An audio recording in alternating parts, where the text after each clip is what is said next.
Ciao ragazzi e benvenuti, oggi vedremo come caricare video su Instagram utilizzando il PC. Allora basta scaricare questa applicazione Grumbler,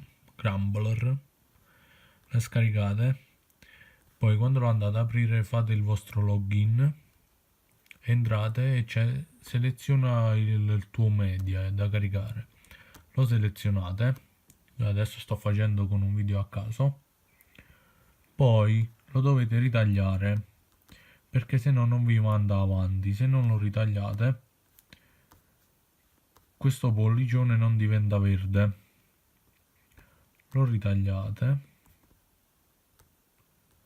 potrete anche già scegliere un formato. Adesso è come se siamo su Instagram, possiamo fargli dare il play, mandarlo a tutto schermo, scrivere una frase e lanciare gli hashtag. Bene, se questo video vi è piaciuto lasciate un like, commentate e iscrivetevi al canale per nuovi video.